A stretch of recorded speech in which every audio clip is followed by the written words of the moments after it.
they are already so they're doing party and like lots of things are happening around me. Well, 2 days ago it was I think it was St. Patrick's Day, Mm-hmm. right? So that's I think that's sort of it's a religious holiday, but it's become more of a party holiday. Party. Yeah. So this is another excuse for the party. Yep, exactly. It's like it's like the 5th of May, which will be coming up, Cinco de Mayo, which is a celebration of Mexican Revolution, but nobody actually celebrates that as much as they go to Mexican restaurants and drink tequila and beer. Another big party day. Okay. So the like college girls and boys, and they are having lots of party here and there. It could also be just these last like 2 days. I'm sure it's the same in Virginia for you, Genla, that it's been really nice weather. Yeah. It was a really nice weather actually. Like yesterday, a few days now.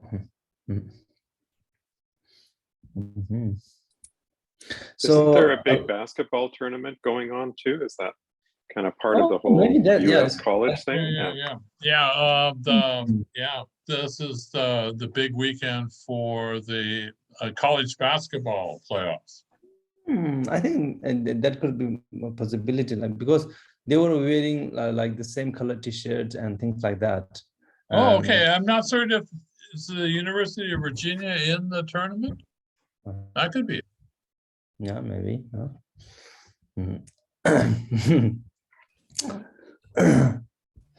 Okay, so let's wait for 1 minute and then we will start.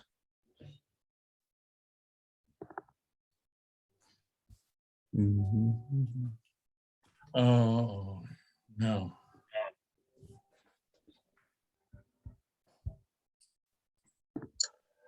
No, they're not in the main tournament. They're in a smaller tournament, the NIT. They were actually about 2 or 3 years ago, they won the big tournament. So. Basketball is really big in that particular part of the country. Actually, along the entire East Coast, actually. Okay. You're going to have to see an American football game now, too. Like it's so we have one big stadium, the football stadium here. So I'm not sure when if the games are happening like in this year or next year. Yeah, September, October, November. It's fall sport. Okay, so maybe then, definitely. I would like to. It'll be an experience for you. Just there, like I can just walking distance is at 10 minutes. It'll be fun. It'll be really interesting too. If you've never seen it before, it'll be it's not like English football. No. Okay. Share screen. Okay.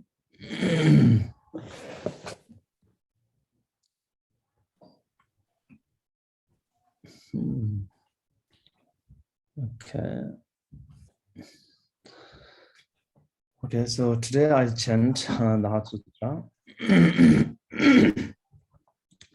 The heart of the transcendent perfection of wisdom. Homage to the Bhagavati Prajnaparamita. Thus have I heard. At one time, the Blessed One was dwelling in Rajgriha at Valchipik mountain, together with a great community of monks and a great community of Bodhisattva. At that time, the Blessed One entered into the absorption of the category of phenomena called perception of the profound.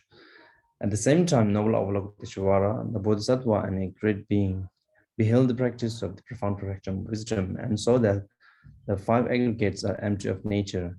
Then, through the Buddha's power, when Shariputra said to the noble Avalokiteshvara, the Bodhisattva and great being, how should a child of noble family who wishes to practice the profound perfection of wisdom train? This is what he said.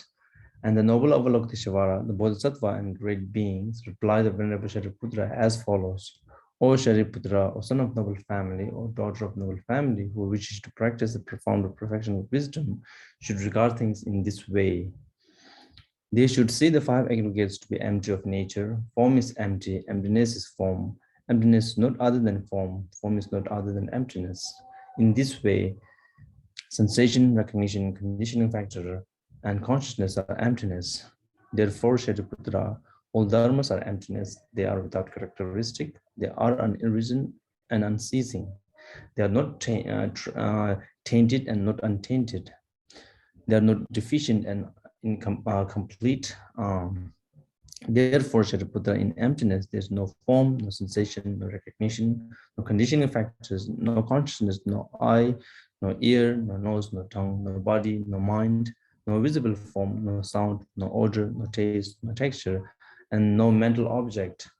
There's no I element up to no mind element, and as far as no mental consciousness element, there's no ignorance, no extinction of ignorance up to the no old age and death, no extinction of old age and death. Likewise, there's no suffering, no origin, no cessation, and no path, no wisdom, no attainment, and no non-attainment.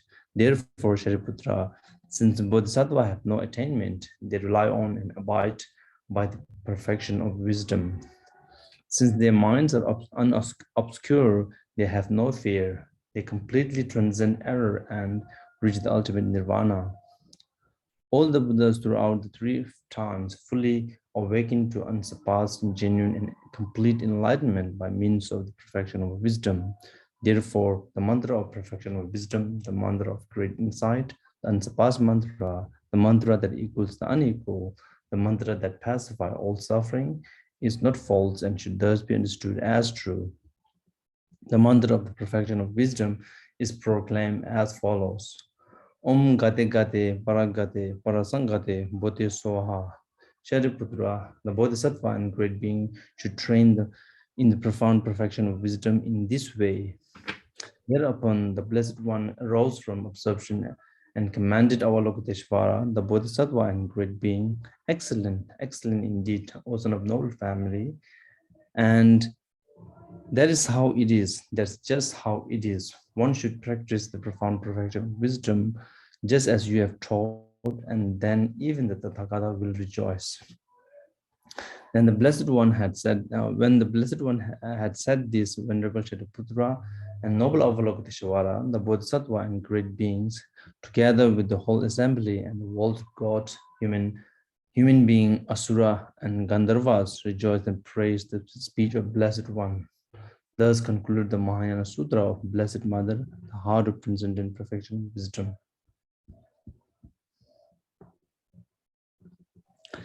Okay, so today, I know every one of you are so much dedicated towards Dharma and practice, but still sometimes we need to remind ourselves and then tune our mind towards the Dharma and turn our minds towards the Dharma, because there's lots of distraction and our habit never let us do what we want to do and what we have to do.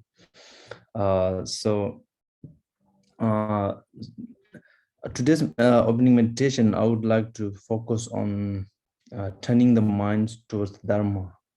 So basically, when we talk about these things, turning the mind into Dharma, then we talk about like how our life is impermanence, and karma, and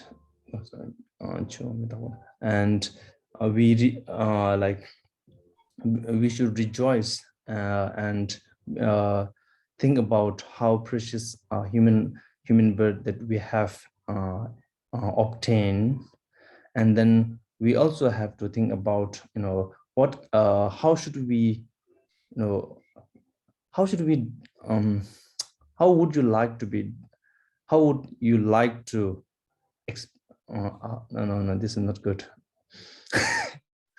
Okay, so when you are taking a last breath of this life, you need something to that, you need something to think of that makes you so happy, and that you feel that courage, or you feel that kind of confident.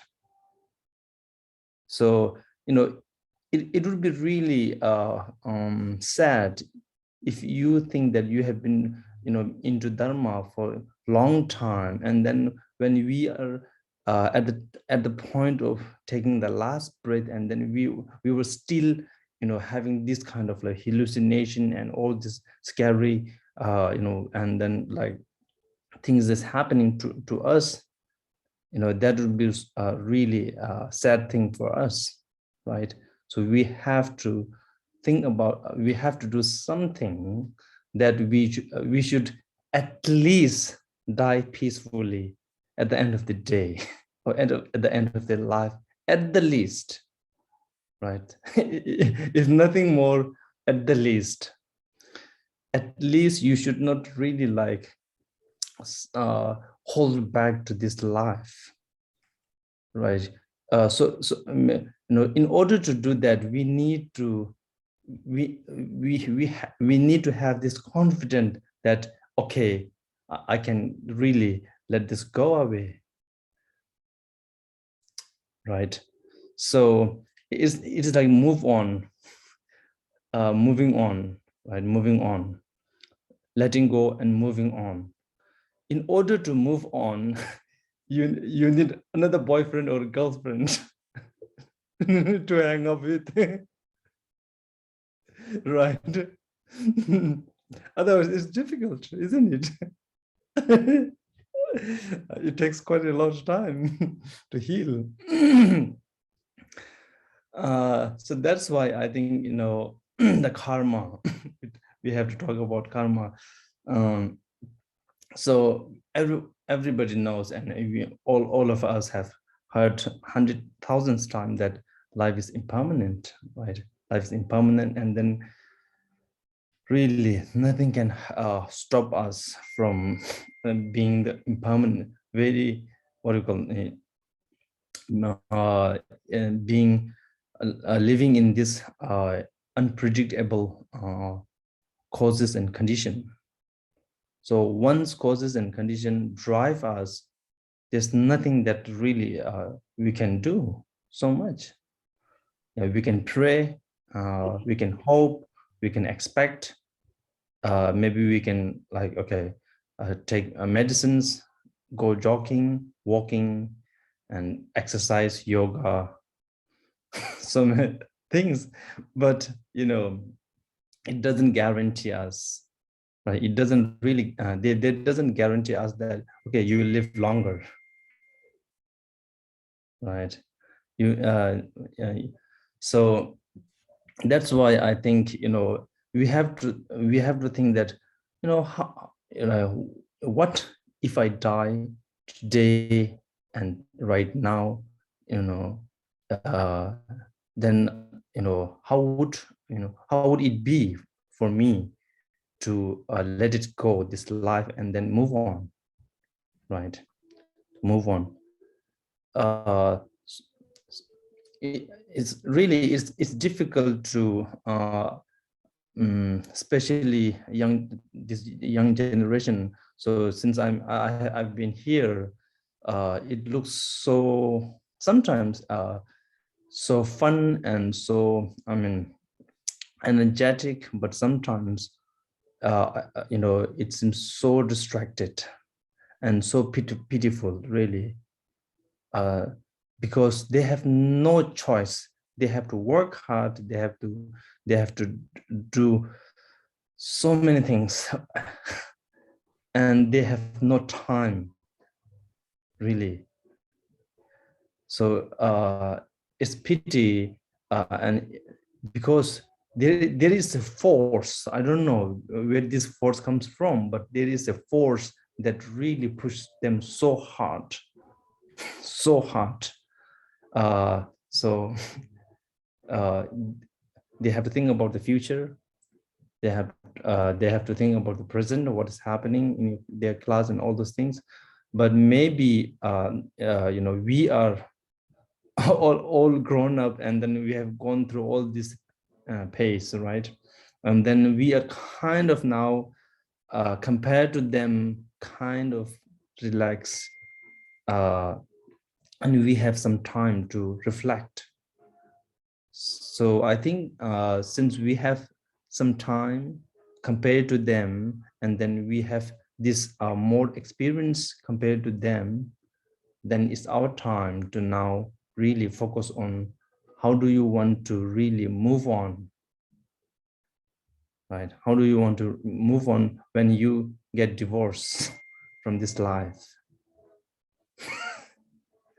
So sooner or later we are going to get divorced. The paper is already there, and then it's just to be signed now. So at that point, how do you want to move on, really? It's not that, we are just becoming one with the soul and then earth. Right. So there's something so-called mind, consciousness, that will continue and transmigrate to the next life. So how would how would we really choose that life? Do you want to choose, or you want to be thrown somewhere, middle of nowhere? Right. So this is really our chance to choose whether you want to you like to have a choice, or you want to be just thrown and kicked out, like the army when they go to the go for jumping. You want to really like jump by yourself with confidence, or you want to be kicked on your back?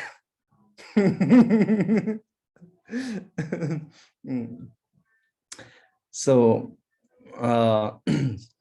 in that way, I think if we have this kind of attitude, then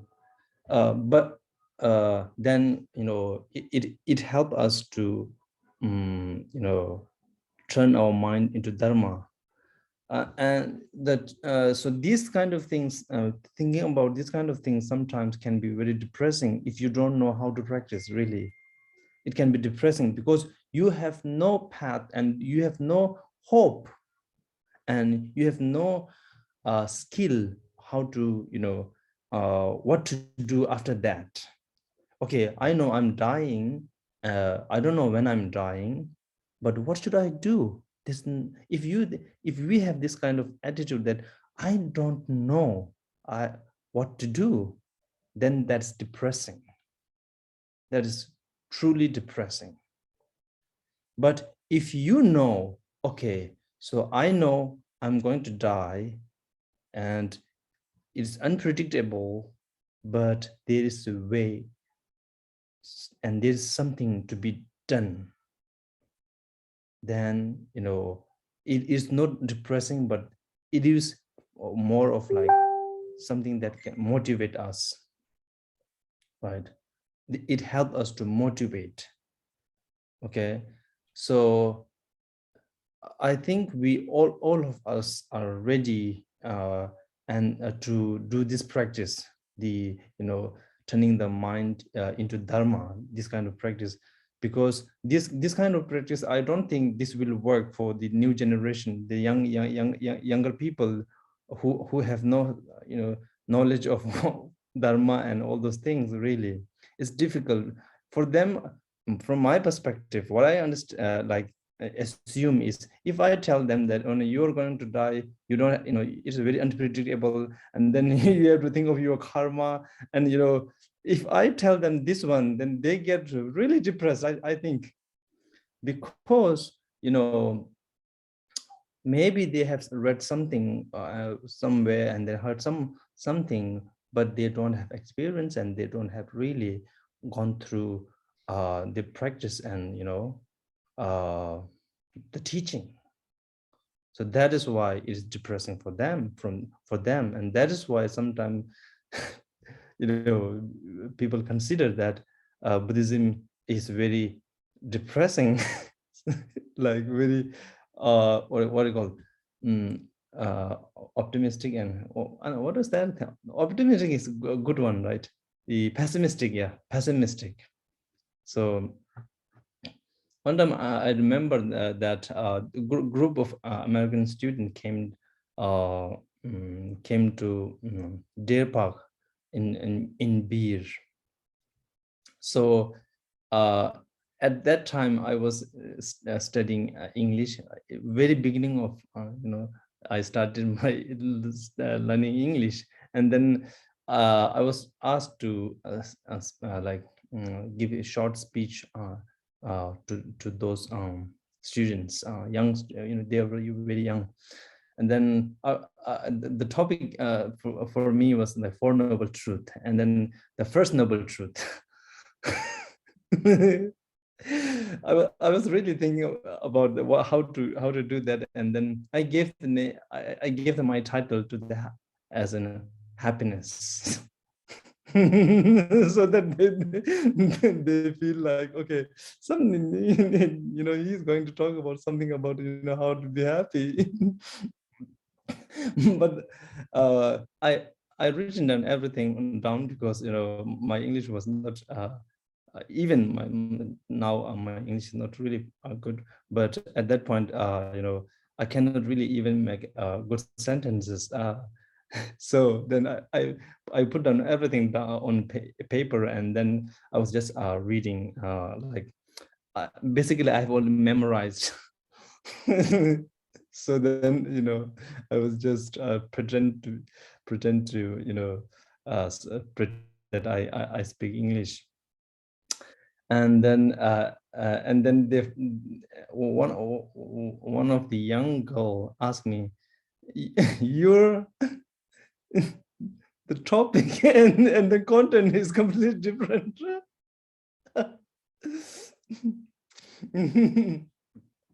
They are conflicting.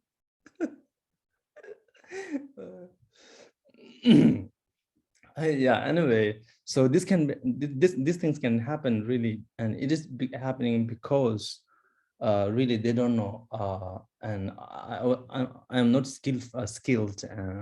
That's why it happens in that way, right? So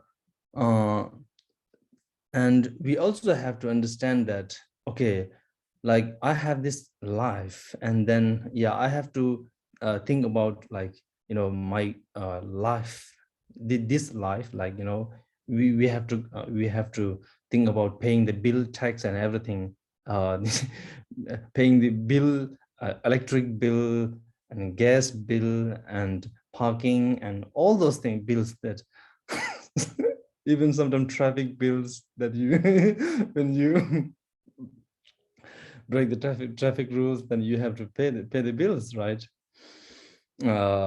Because they never let you go.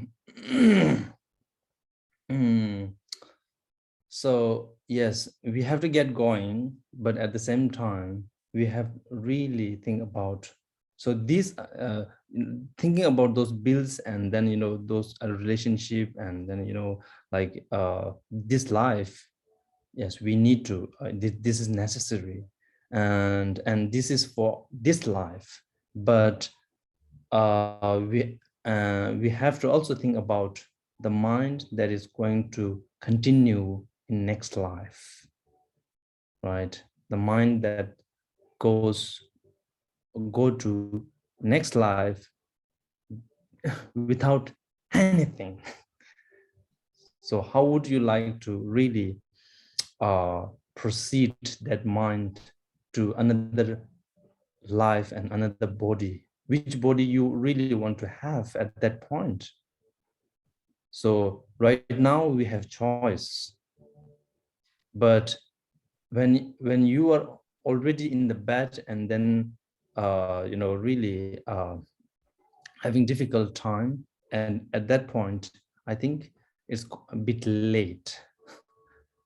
But right now, it's our time, really opportunity, because we have intelligence, we have knowledge.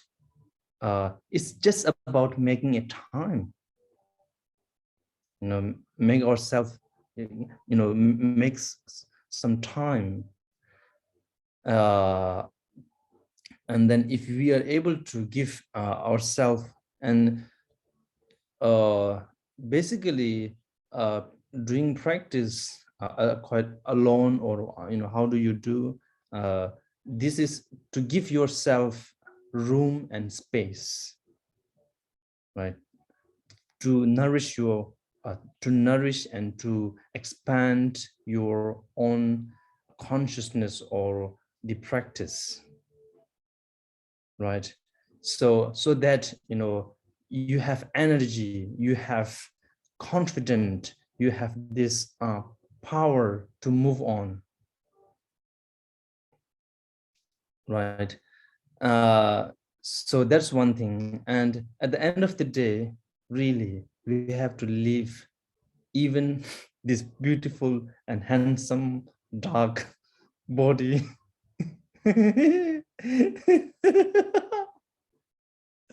Yeah.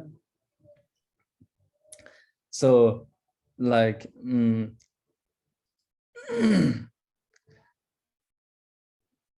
sometimes we feel like, I mean I used to feel that way, because my look at my here. everyone says, when me brother, my sister, both of them are elder than me, when we go together, then everyone assume that I am the oldest one. Everyone who doesn't know I'm the youngest assume that I'm the oldest. I'm the oldest, and I always have to explain that I'm the youngest.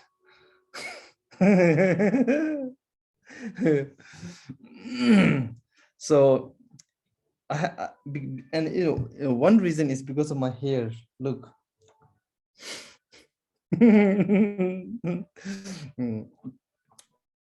So yeah, I used to feel that way, like why I am, I mean, why? Now I have to bear this for my life, right? Bear this for my lifetime. Everyone will think like that way. When I see with my even just when I'm alone, they would think that he must be like in 40s or when I'm in 30, they would think that I'm in 40, and then when I'm in 40, they would think that I'm in 50.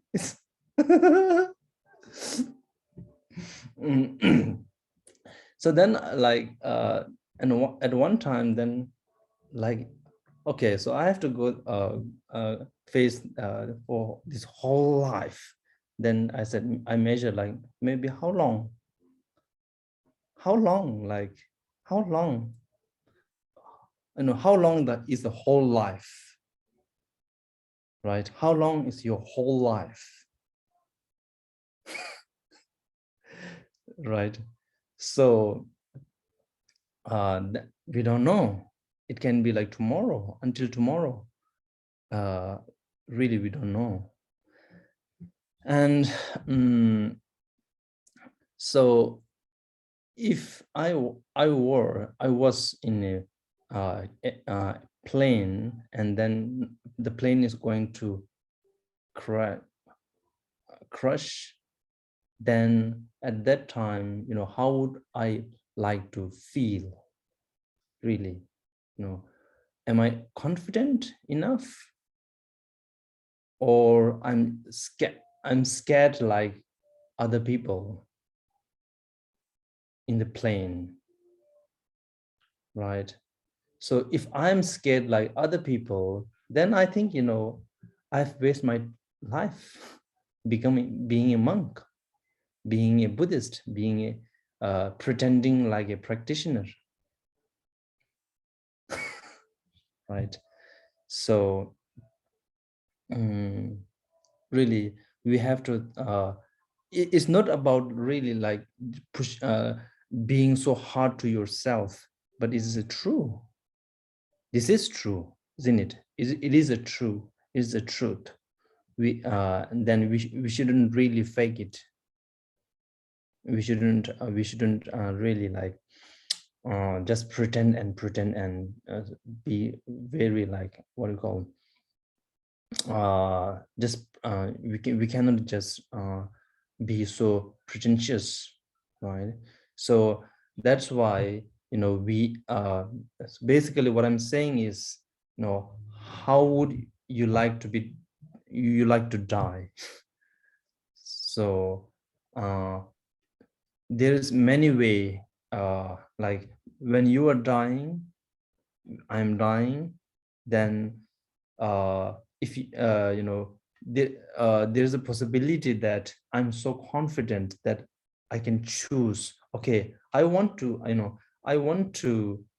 enter into this particular beings or bodies, as born as this particular beings. One possibility.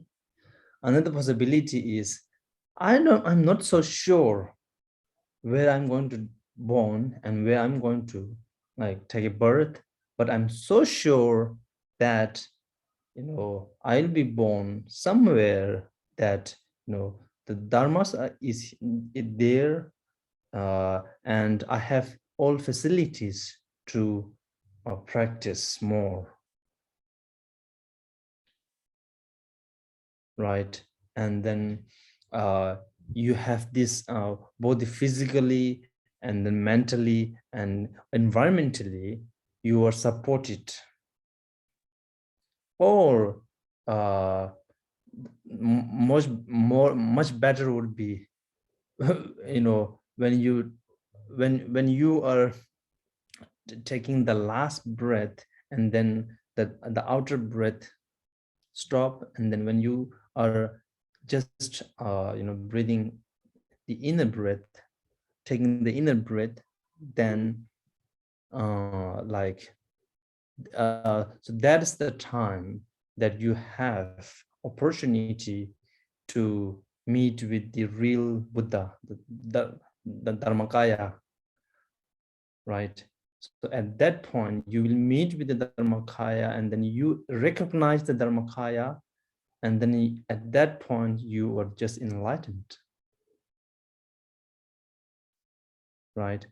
So that would be the best one, I would say, for people like me, because I don't think I become Buddha in this life. I don't think I can become Buddha in this life. So that is my really hope.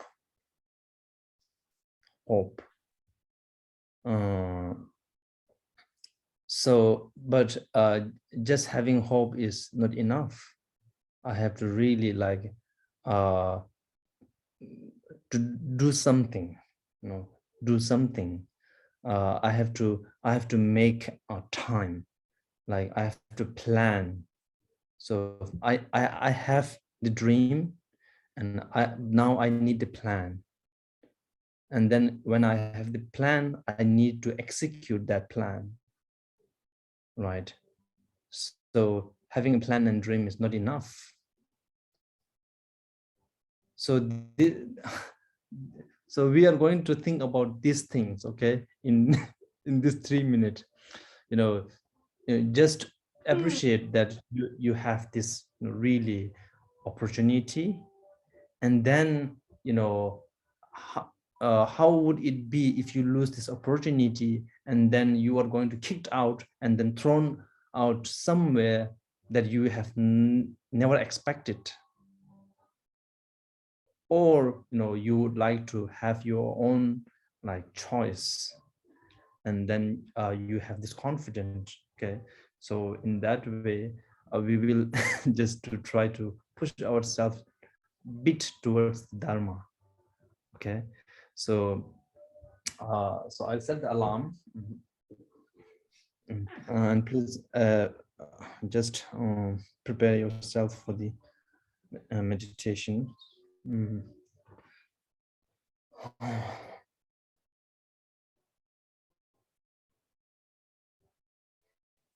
Okay.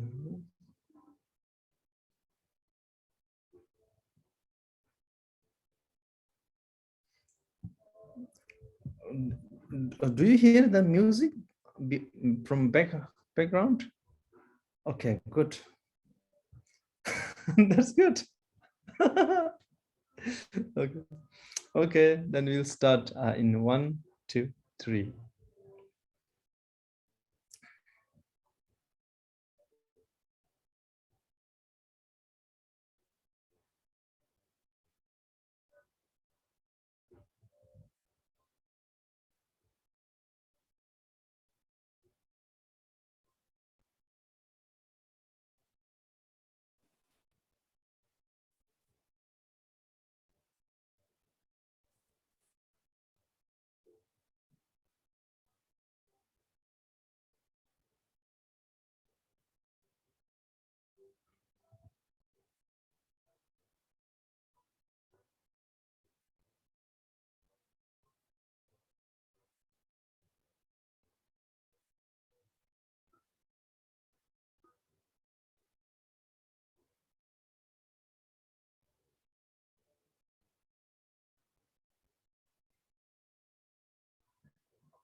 Thank you. So when we do this kind of meditation, this is also considered to be the meditation of relative bodhicitta, because you know, we push ourselves to do the practice, right? So okay, so I'm going to die, and then when I'm dying, you know, what should I have at that point? You know, what's the most beneficial thing that at that point?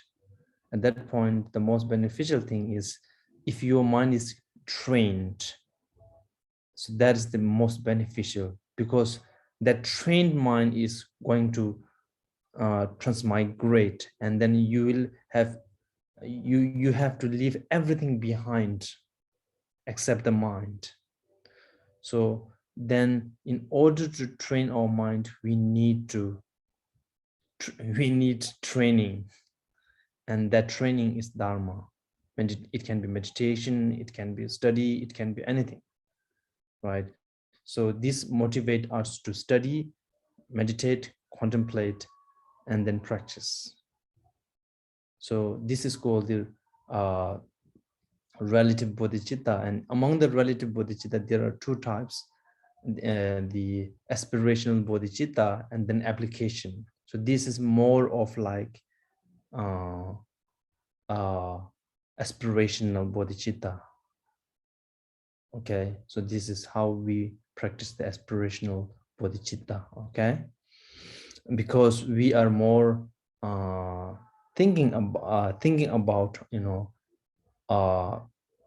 how to do it and what to do, right? What to do and then how to do. Okay, so anyone of you who like get chance to read that article about the Chandakriti and then Hume, understanding of self and then person. Okay, so like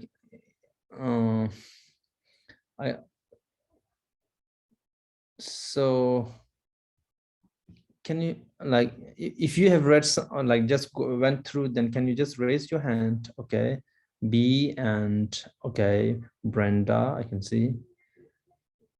Okay, Kent. Okay, so like he talks about different between the what is the person and then self, isn't it? The person and the self. Basically, like J. Greffield was the author, and then he talks about how Chandakriti and this Chandakriti, Nagasena, and David Hume understand person and then self. So do you fully agree with him, or how do you find that? Anyone can please jump in. Okay, go on. Kathy, can you unmute yourself and then okay. okay. Well, what I thought was like this author, he gets to the end and basically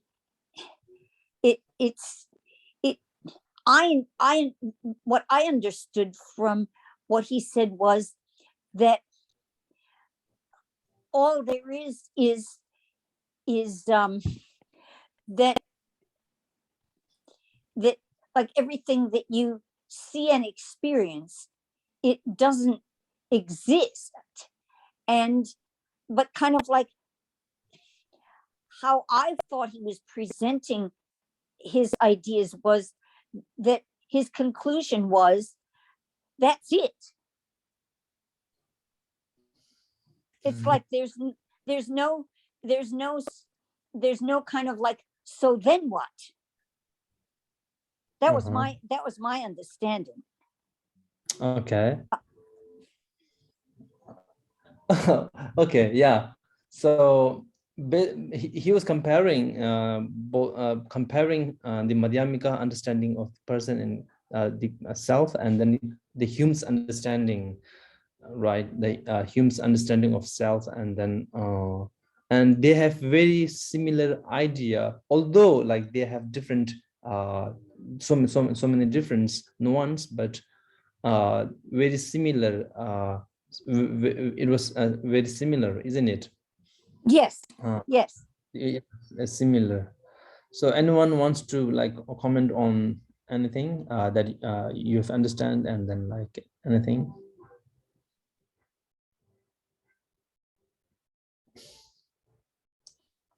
He went through a lot of analysis, but I think there is a basic confusion with the word self. When we talk about the self of the person in the Buddhist context, we are not talking about self as me. And that's how his analysis was going. when we talk about self of person, we are talking about self of person as in self, like self of person, self of phenomena. So we are talking about self as in us looking for a person that exists on its own side and not depending on anything. Yeah, and he didn't quite clarify that in his analysis. So there's a lot of words, but it didn't really amount to much of anything in my view. Yeah. So. Okay. Yeah. Anyone? Any comments? Any like insight? I thought it was very sort of long-winded for. Okay. Probably for, I thought his main point could probably be summarized in like a paragraph, maybe supplemented by some of the quotes or citations that he made. But then there was a lot of sort of self-references throughout the article, and that also kind of made it a little funny. And many times he would say things without really explaining or citing anything where he was getting the idea from. I mean, he did quote, provide some quotes, but aside from that, I thought it was a little, for an academic article, I thought it was actually quite lacking. Okay. That was my, I mean, the overall idea, I thought he had a kind of nice idea or was trying to present things in terms of this, person on the conventional level, but ultimately there's no self. I thought that was, sort of a nice, maybe a nice way of putting it to a modern audience. But I didn't really feel that needed more than like a paragraph or two. Oh. Yeah. Okay, Mike. Okay, go on, Mike. I thought it was quite an interesting article. The similarities are very striking across different cultures. I mean, they're both saying that we really don't argue that there are people walking around, that there are persons. What the problem is that we impute a self too. And on the Buddhist side, Chandrakirti brings out the idea of the two truths. There's no problem with these people walking around. We know that, that's fine with us. But when you start to see some metaphysical kind of ghost inside of it, actually one of Hume's modern kind of, I don't know what you call them, adherents, said that the idea of a person is the idea of a self is the idea of a ghost in the machine. And I think that's another way of putting it by an even more contemporary author. But I think it's quite a good and striking article that in these different cultures that the same conclusions were drawn. And Chandrakirti calls it conventional truth, and Hume calls it custom, is our customary ways of doing things, and shows that the world kind of runs on that, and the world will still run if we get rid of this idea of an abstract self that we can't identify, we can't find. Chandrakirti can't find it, nor can Hume. So it's interesting in that regard. And I hear what Tenzin's saying about it. It does sound like he repeats himself on a lot of things. But I think overall it was quite a good article and very interesting. Okay, anyone?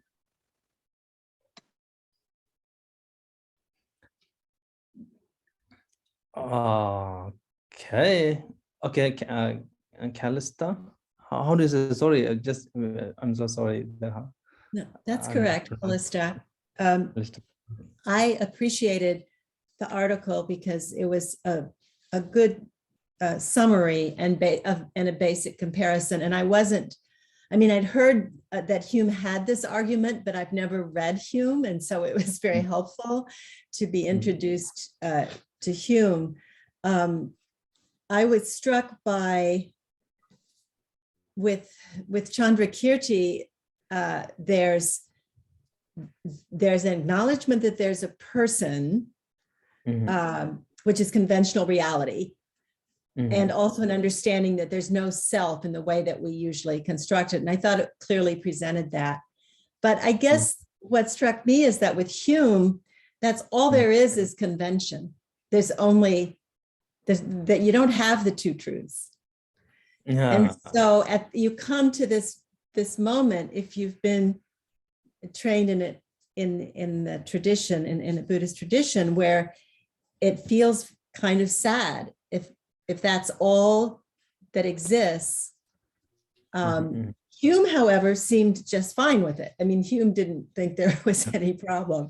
So I found that interesting. And I think if I had read this and I didn't have a background and some training in Buddhism, I wouldn't have caught that. Yes, I wouldn't have, that wouldn't have occurred to me. So I appreciated the insights. And I didn't find it boring, but I think I've read other things by J. Garfield, so I have a very high opinion of him. So I didn't read it very critically.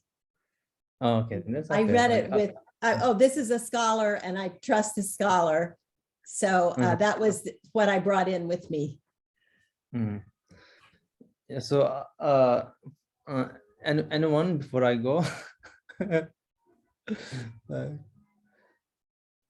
Okay, so yeah, I thought like I read 3 times the same articles. The first one, like I didn't understand, and then second one I didn't understand. Then the third one I read with one of my friends, and then he helped me to understand. So yeah, I'm confused when he was comparing self and the person, because when they say self, then I was thinking about dak or nga in Tibetan, dak and nga, right? Dak and nga, and person is me, right? Me. So I'm sorry if you don't know what I'm saying in Tibetan. So nga is like when you refer nga, it's like you refer me, right? Da, self, we refer in that way in Tibetan. So if he is talking about that type of self, like nga, da, then I think I will not really agree with him. The way I understand the Chandrakirti, Nagasena, I will not agree with him, because he is comparing that nga and that nga or da with the person me, right? Me or the person, because in Buddhism, especially in the Madhyamika, just for the nga, da, jewo, shilike, there are 12 different names just for the like self, I or me, or I, me, even in like in English, like I, me, and what else, like there are many like synonym or this different names, but the same thing, right? Different, and not even just the synonym, but really like different name, but one thing. So da, shiliche, jewu, kangsa, nga. So there are other, like I can only recall 5 right now, but there are 12 of them. And then if he is really like J. Garfield is referring that self as a nga or da, or then I doubt, I doubt that, he wastes his time. Sorry.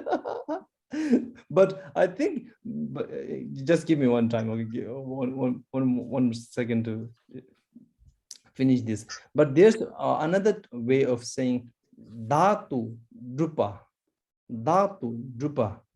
okay, this another, if you add something on after da or ngara drupa, dhatu drupa, then I think he is correct. If he is talking about that, then he is correct. Dhatu drupa, right? Because dhatu drupa is equal to dembara drupa, truly exist. Dhatu drupa and dembara drupa truly exist. So that referred to like, like things in themselves. At that point, things in themselves, and then drupa is like exist, exist. It exists things in themselves. Dhatu drupa. So if his self is referring to that, then I would say yes, correct. You can compare that with the person, and then you can say that person is like conventionally exists in the Chandrakirti's theory and then philosophy, and also that kind of self or dhatu drupa is considered to be consistent, and then like one, and then kind of eternal, and then we just not exist. So then it makes sense that his whole article makes more sense. But I gave you this article to read, not to critical his writing, but I thought the way he present the convention is very beautiful. When you say relative truth or conventional truth, he presents beautifully, and he quite he has gone through quite a lot of explanation that I really appreciate, and then that's what I really want to understand, want us to understand. Okay, Mike. Oh, yeah. So I was wondering if it wouldn't be better to use the Sanskrit rather than the Tibetan terms of Pudgala and Atman, and I see he uses Pudgala in his paper, and I'm looking around for Atman, but I don't see it. However, he describes it as saying that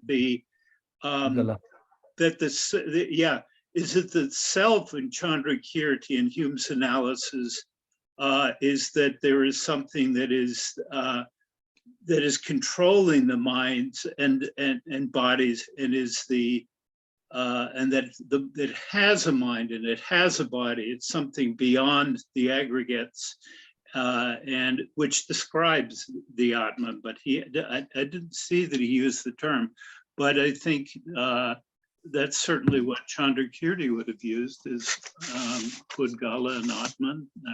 Those are the things that he was dealing with. And I think from that perspective, it's a good analysis. Okay, so Pudgala, I'm not so sure what the Pudgala is like. Pudgala is Kivu or Da. Kivu. If you look in the article on page 3, second paragraph, they define Pudgala right at the beginning of it. Yeah. And I'll just read it. This is different from a person of Pudgala. The etymology of the English word person can help us here. It derives from Latin persona, mask, role, as in a drama. A persona is conventional, constructed. It makes sense in the context of the drama. Mm-hmm. Yeah, so if Pudgala is something that we call it, the me or I, or then it would be for him, it would be difficult for him to compare, make this comparison. Even I'm not really happy that he quoted Chandrakirti, and then he tried to he tried to use that quotation to tell that there is a difference between person and then self. And I would really strongly argue that stanza that he quote from Chandrakirti doesn't really talk about a difference between this person and then self, but rather that sentence, that quotation really talks about the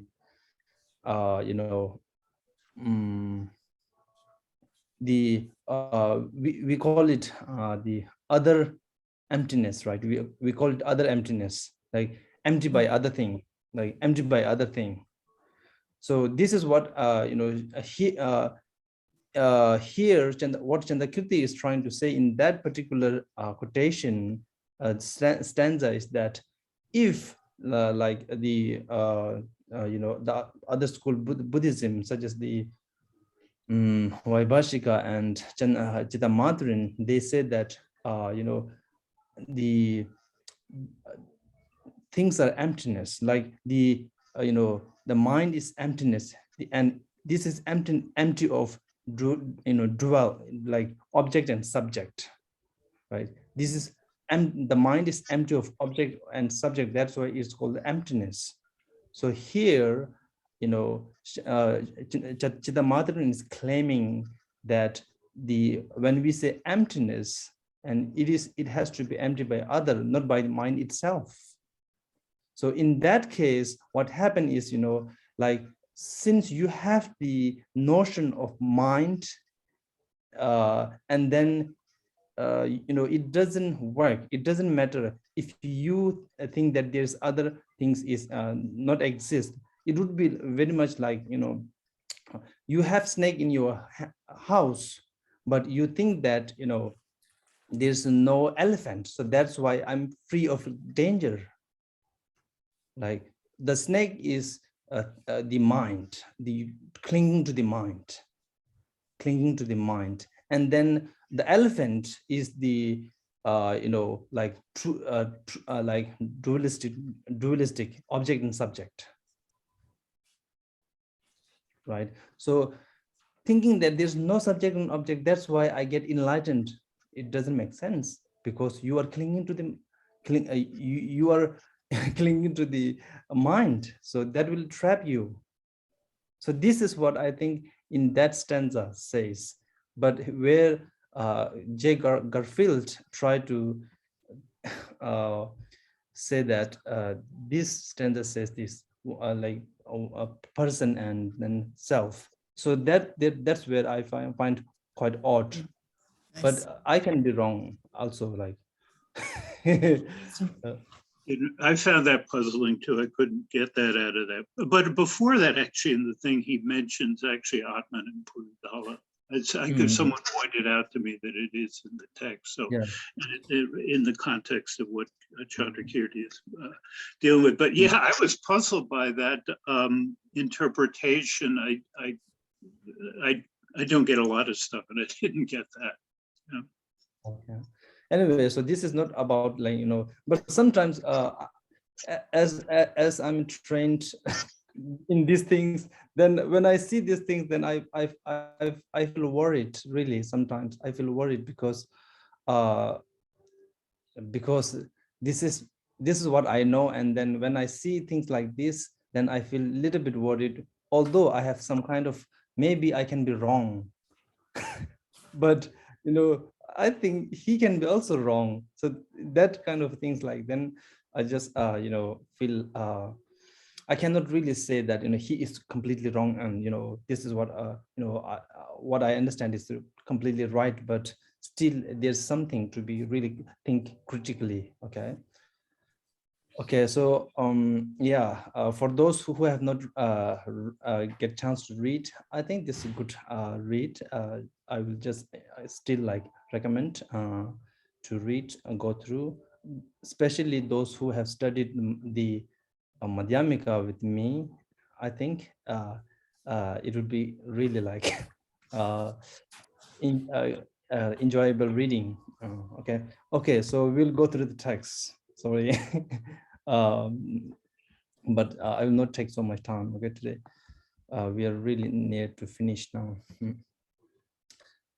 Okay, so since we have like read the that article, I'm quite confident that you know, we understand what do we mean by kunjop, or like what do we mean by conventionally exist or relatively exist. So relatively exist and conventionally exist is kind of equal to like culturally you believe in that, or customarily you believe in that, or you you can trace even back to the past life, you know, because of, you know, past life you have these habits, then that is why, you know, you are seeing this in that way.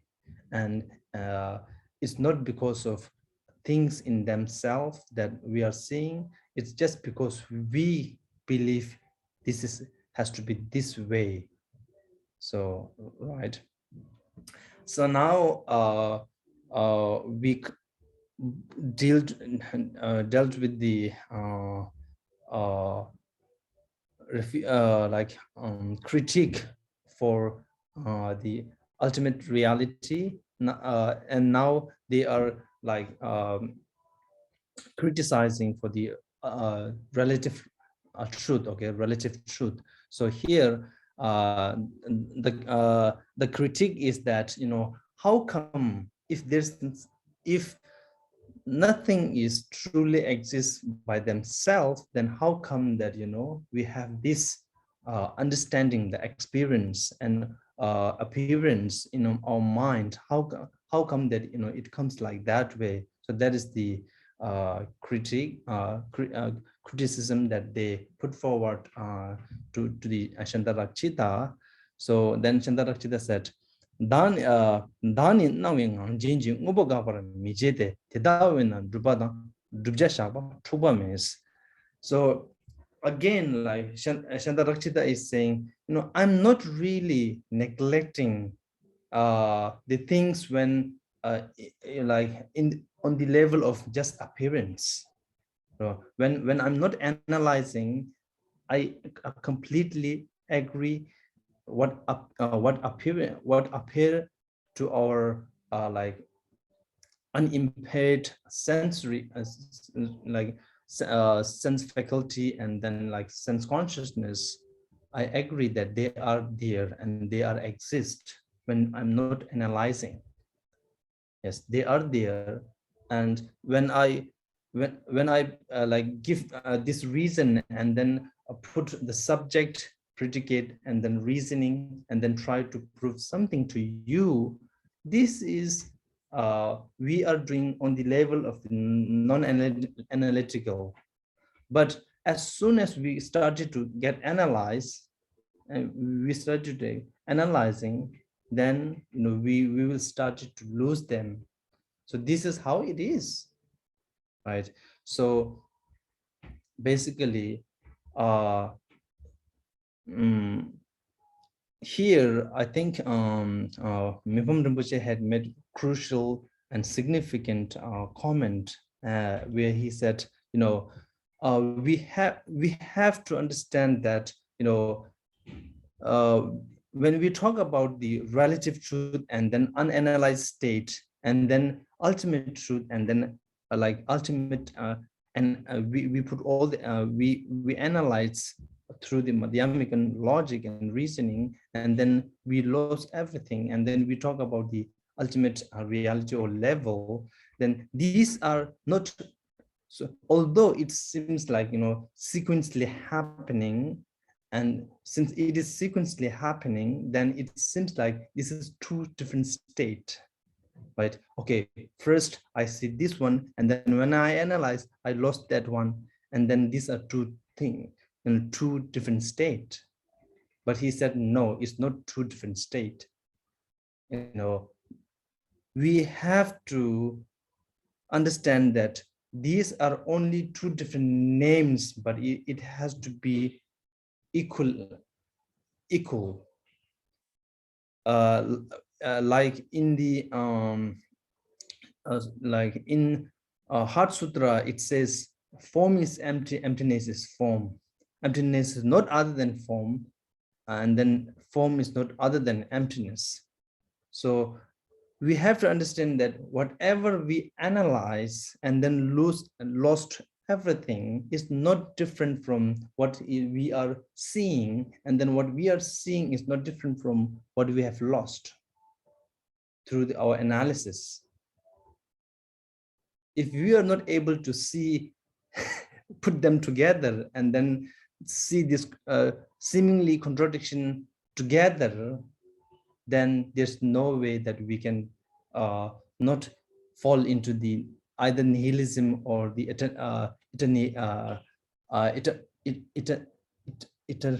what is that? Existentialist. Okay, existentialist. Nihilism, and then eternalism. What is? Right. Sorry. Eternalism. Yeah, eternalism. Yeah, eternalism. So basically, the relative truth is not different from the ultimate reality. Ultimate reality is again not different from the relative truth. Okay.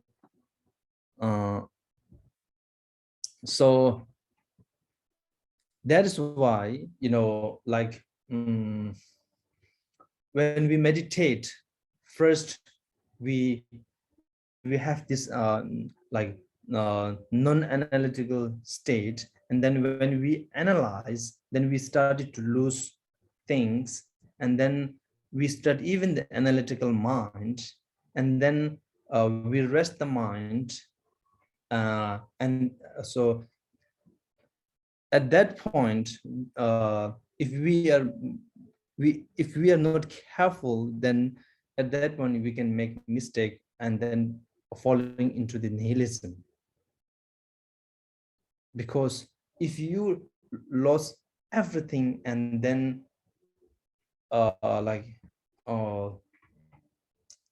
experience like the vacuum or like nothingness, then that is again a problem, and that is the extreme of non-existence.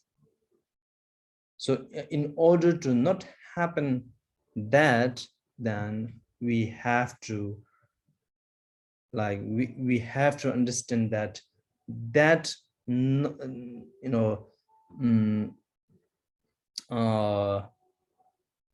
I think that that's where it helps. So we did this meditation, Tonglen meditation. So when we breathe in, then we bring the all suffering and the cause of suffering inside, and then we dissolve into the emptiness, and then through the emptiness we arise a kind of light. And then that light is not different from the emptiness, and then emptiness is not different from that light. And even when we bring in the suffering or cause of suffering, that cause of suffering, and then the suffering itself is not different from emptiness, and then emptiness is not different from that cause of suffering and then suffering. So we do this kind of practice in order to understand the unity of two truths. Integration of the two truths, basically integration of the two truths. Okay, Songjuk. Okay, so that is the stanza number 78. Now moving on to next where it says so that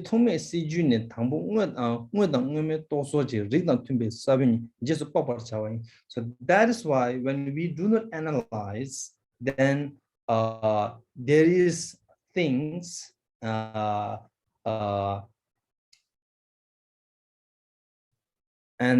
there is thing that it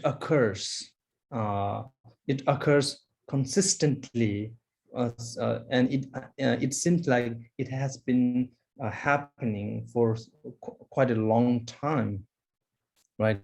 Quite a long time.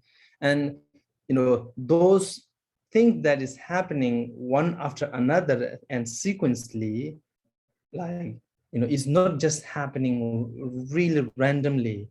It has some sequence and it has some particular ways to happen, right? So in order to happen, in order to in order to bloom a flower, you need a seed of flower. If you want flower to be bloom, if you like you have to grow the flower seed. Like if you just grow the rice, then it will not give you the flower. Right? So it needs the similar type or gene, that's similar genes or DNA or something that is its type. So from human, we cannot give birth to the animal, right? Human gives birth to the humans, right? No humans come from animal genes, right? Maybe, yeah, I think according to the evolution theory, we have the genes of fish, jellyfish, right? We have the genes of jellyfish. Yeah, and also like we have the genes of ape, which is animal, isn't it? So, but yeah, we can evolve. Definitely, we can evolve, but at least it has to have some kind of something that really the DNA, basically the DNA has to be matched. DNA has to be matched, right? So here, Chandarakshita is saying that if something comes after something and something is causing something, then they have to have some relationship, and then they in order to relate between them, they need to have some similarity, and then that similarity, Chandarakshita doesn't really say what is that similarity or the type, but we can refer that as the DNA or like something like that. Okay.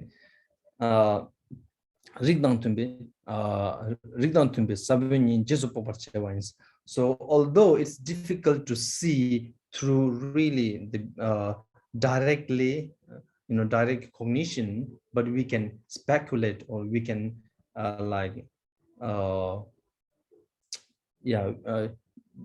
give a reason, and then we can speculate in that way, make speculation. Okay, so that things are happening sequentially, and then and it has some structure, and it has some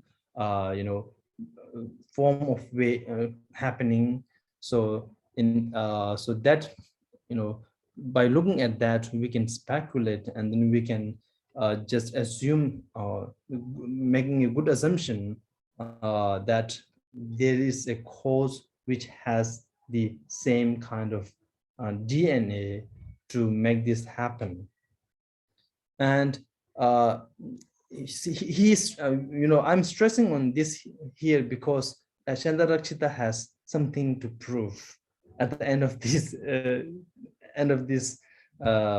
argument. Okay, so dini ngobo topsoji jungwa mai temechir ngobo namchin dani te jashirabdo kabai rimji jungchi loburmin tagdum tagjung mai tagmais.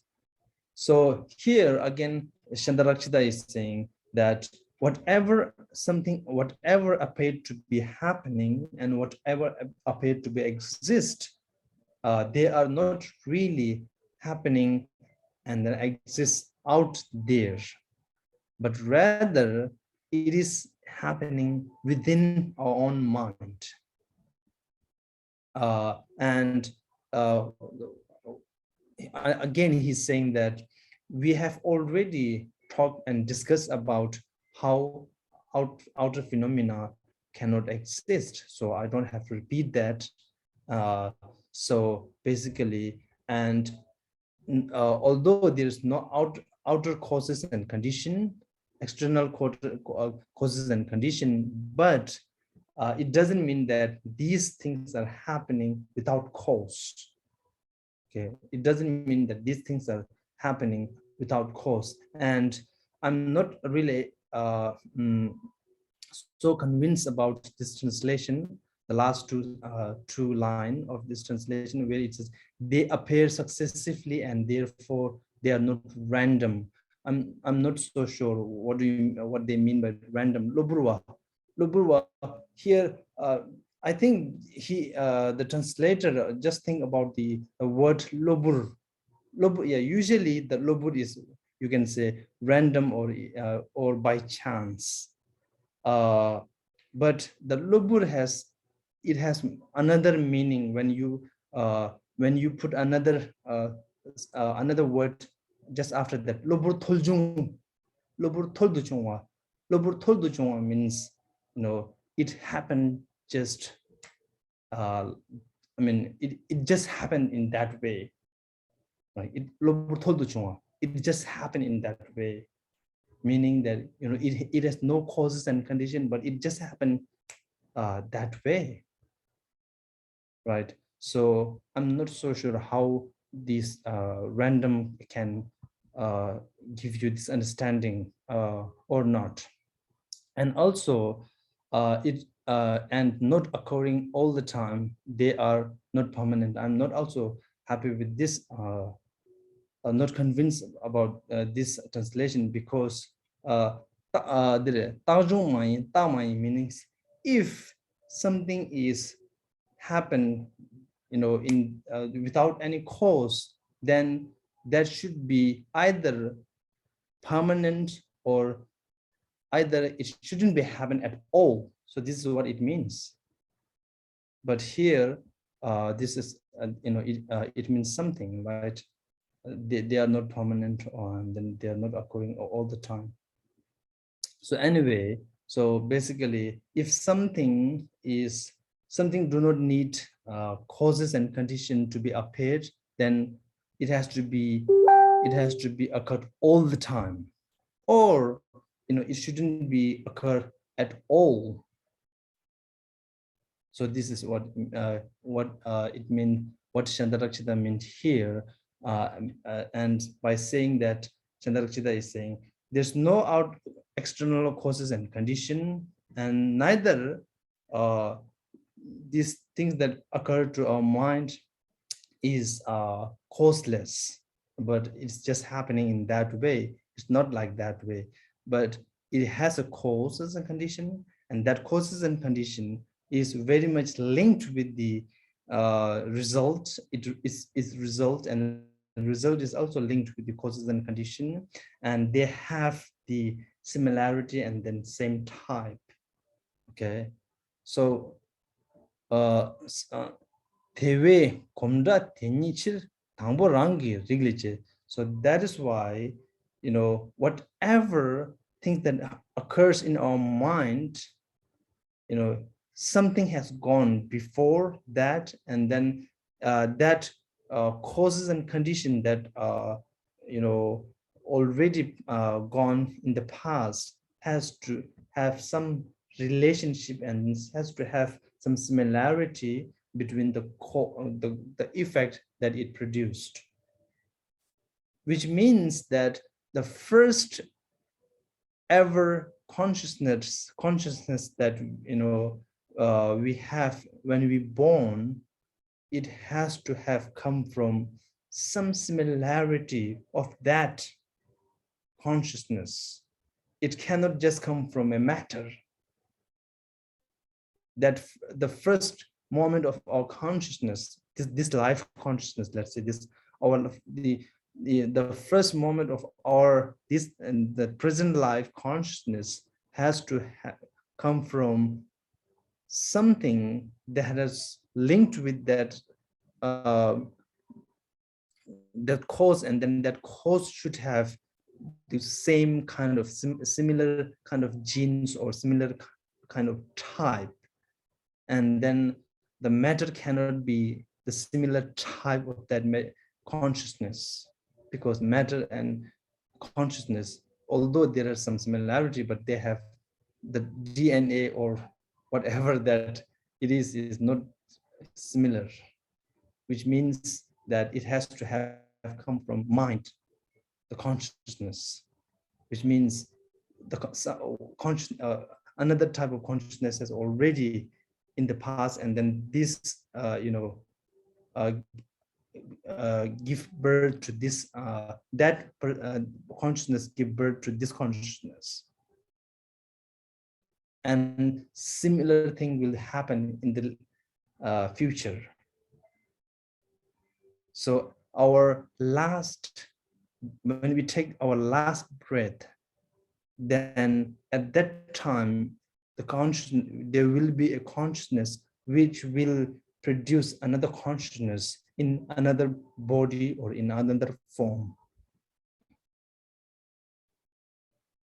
Okay, so that is how Chandarakshita is kind of dealing and saying that there is the causes and conditions, and there is a past life and then a future life, because we have this consciousness, and then the consciousness cannot just occur from brain activation of cannot just come out of in middle of the brain because of the brain function. Okay. So teacher tachi tawa nam shung dilane ring dunen do da riso jubaya sabin yugu chuksoshin. So that is why those who believe that if something is not truly exists, it cannot occur, or it should not be seen, or it should not be experienced. So that's nihilism. And then for those who believe that there's no way that cause can produce the effect if the cause is not there as a ontologically existent, and then cause as effect as a independently there. So that these are the true extreme of it has to be truly exist, or if not truly exist, then this non-existent. So these are the two extreme. If you have this kind of extreme notion or idea, then you are far away from understanding, and then understanding the middle way, and then Madhyamika view. Okay, so we will stop here today, and then we start from here tomorrow. And then another thing that I just wanted to tell you is, so we have only like a few more verses. So tomorrow, what I like to do is we will chant the king of prayer of Samandabhadra, and basically we will chant this king of Samandabhadra to stop this war and then suffering, cause of suffering, and liberation of ourselves. Okay, so we will chant tomorrow. I was thinking like I'll do it half today, but I'm very bad at managing time, so the time is already like it's gone, so I cannot bring it back. Sorry. Okay, so sunam di tamje sigbani tonam ni bedonam bumjin jagana jambolon to sibe chole do to sho jambal bo chadra chamba kundu sam ne the shin da kunji jidon dalo yo da tamje ramdo chanchu samjo rambo jama gi bonam juju ki wanya ba me ba konne kondo pelwara sho. Thank you. Thank you very much. You're welcome. Thank you, Genla. Thank you, Okay. Genla. Mhm. Good Thank night, you, Genla. everyone. Thank you. Thank you. Uh,